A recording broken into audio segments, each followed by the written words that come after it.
Assalamualaikum warahmatullahi wabarakatuh. Saya Nur Wahyu Pamudi, perwakilan dari kelompok 3 yang beranggotakan 1 Muhammad Ibnu Affan, 2 Sekar Rahmawati, 3 Ica Maharani, 4 Nur Wahyu Pamudi, 5 Muhammad Ali Mahfud, 6 Endang Wahyuni Rawuhati, 7 Zanuba Ainindia Elfanani, 8 Luciana Febrianti, dan yang terakhir 9 Lailia Alfi Al-Syahri. Kelompok kami akan membahas tentang penganggaran modal. Warahmatullahi wabarakatuh. Perkenalkan, nama saya Muhammad Ibnu Affan, NIM 195231182. Di sini saya akan menjelaskan atau memaparkan pengertian dari capital budgeting atau penganggaran modal. Jadi, capital budgeting merupakan proses evaluasi dan pemilihan investasi jangka panjang yang konsisten terhadap maksimalisasi tujuan perusahaan. Terima kasih. Pentingnya penganggaran modal. 1. Keputusan penganggaran modal yang berpengaruh pada jangka waktu yang lama sehingga perusahaan kehilangan fleksibilitasnya. 2. Penganggaran modal yang efektif akan menaikkan ketepatan waktu dan kualitas dari penambahan aktiva. 3. Pengeluaran modal sangatlah penting. Saat penyusunan capital budgeting atau penganggaran modal. Yang pertama, bidang perencanaan. Kedua, bidang koordinasi. Ketiga, bidang pengendalian. Dan yang dimaksud bidang perencanaan yaitu merencanakan penanaman modal sendiri. Bidang koordinasi yaitu mengkoordinir penanaman modal yang berkaitan dengan 1.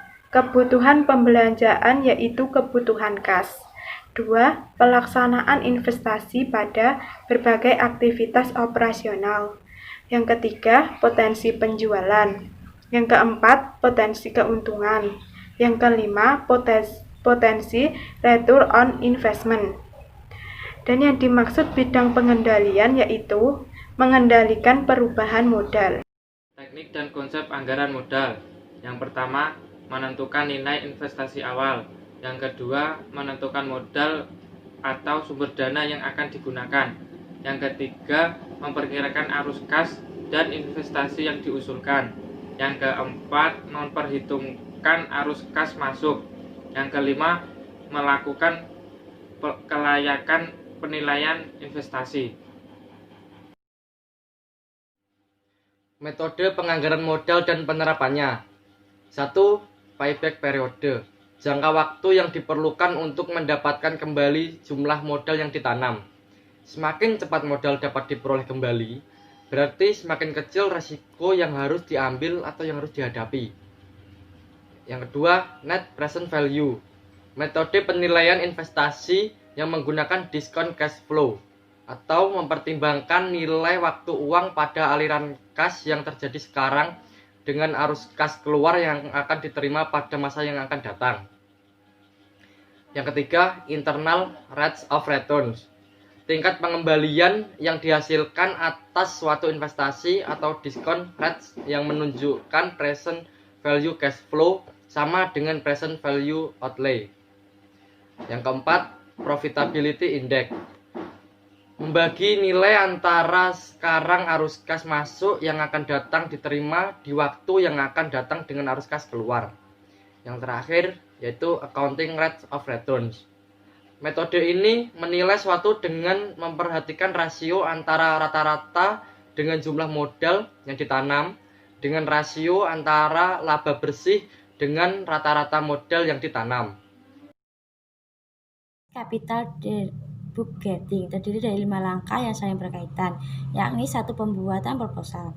Proposal penganggaran barang modal dibuat di semua tingkat dalam sebuah organisasi bisnis untuk mendominasi aliran berbagai ide. Banyak perusahaan yang menawarkan penghargaan berupa uang tunai untuk beberapa perusahaan yang akan diadopsi. Yang kedua, kajian dan analisis. Proses penganggaran barang modal secara formal direview dalam rangka mencapai tujuan dan rencana utama perusahaan dan kemampuan ekonominya. Biaya yang diajukan dan benefit yang diestimasikan dievaluasi menjadi sebuah cash flow yang sesuai. Bermacam-macam teknik capital budgeting dapat diaplikasikan untuk cash flow tersebut untuk menghitung tingkat keuntungan dari berinvestasi. Berbagai macam aspek risiko diosika dengan proposal yang akan dievaluasi.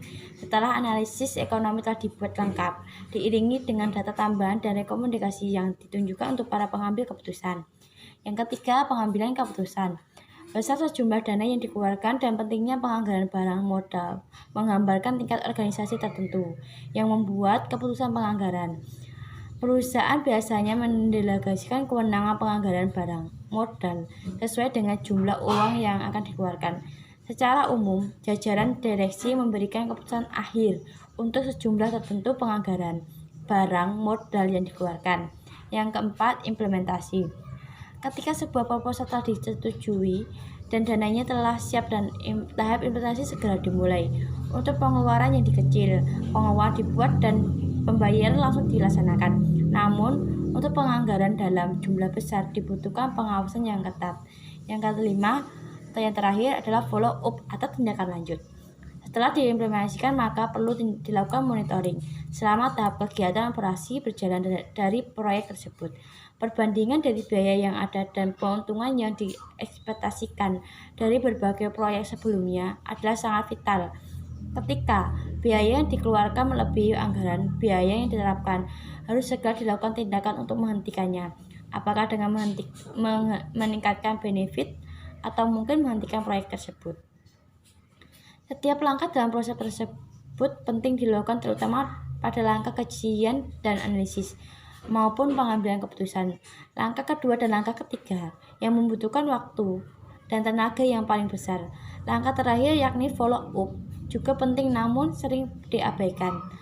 Langkah tersebut dilakukan untuk menjaga perusahaan untuk dapat meningkatkan akurasi cash flow yang diimplementasikan.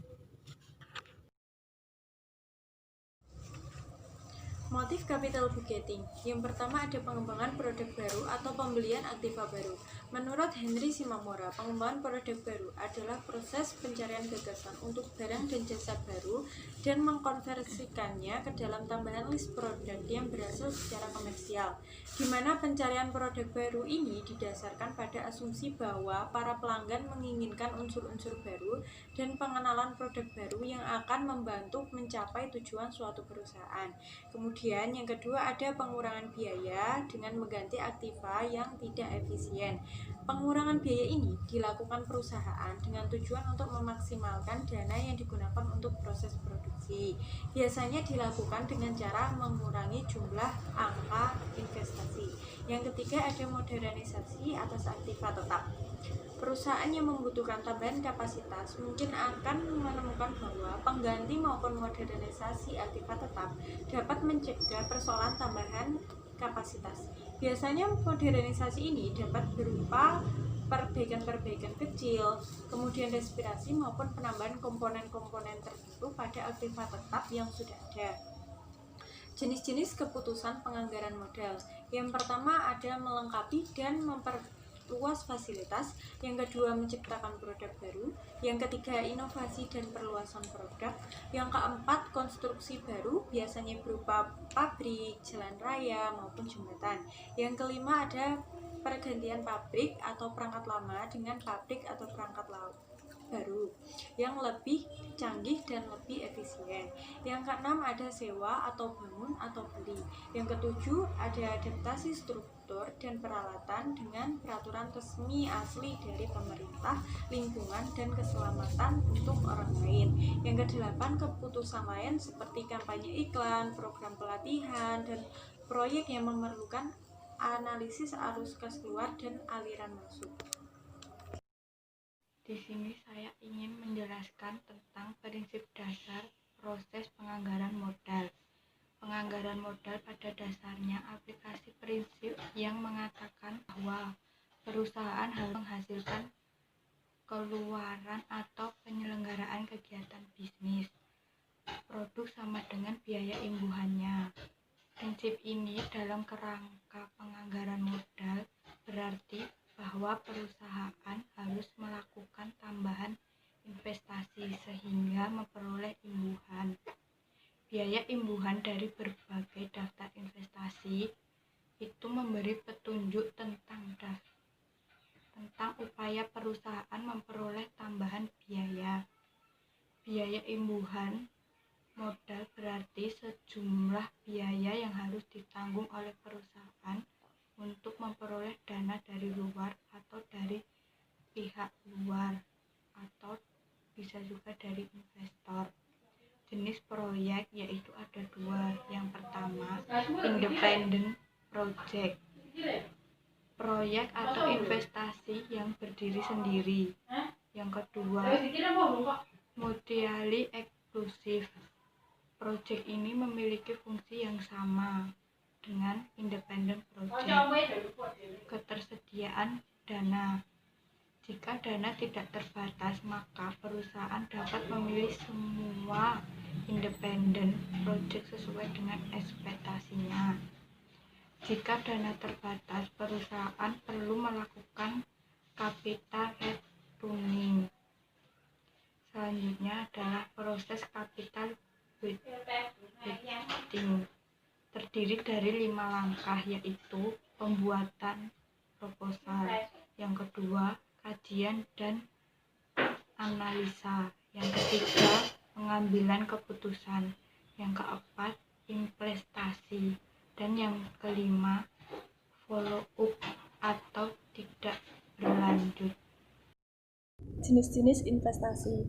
Investasi dapat dilaksanakan oleh perusahaan tergantung motif dasar perusahaan, yakni semakin tinggi tingkat hasil pengembalian atas investasi tersebut. Investasi tersebut terdiri dari berbagai jenis yang disesuaikan dengan tujuan perusahaan. Definisi investasi adalah komitmen sejumlah dana untuk menjadi satu atau lebih aset yang akan dilaksanakan dalam suatu periode tertentu di masa yang akan datang. Menurut Jones, investasi dibagi menjadi 2 golongan. Yang pertama, investasi langsung. Investor membeli dan menjual bagian dari investasi langsung tanpa harus menggunakan fasilitas perusahaan investasi atau reksadana. Yang kedua, investasi tidak langsung.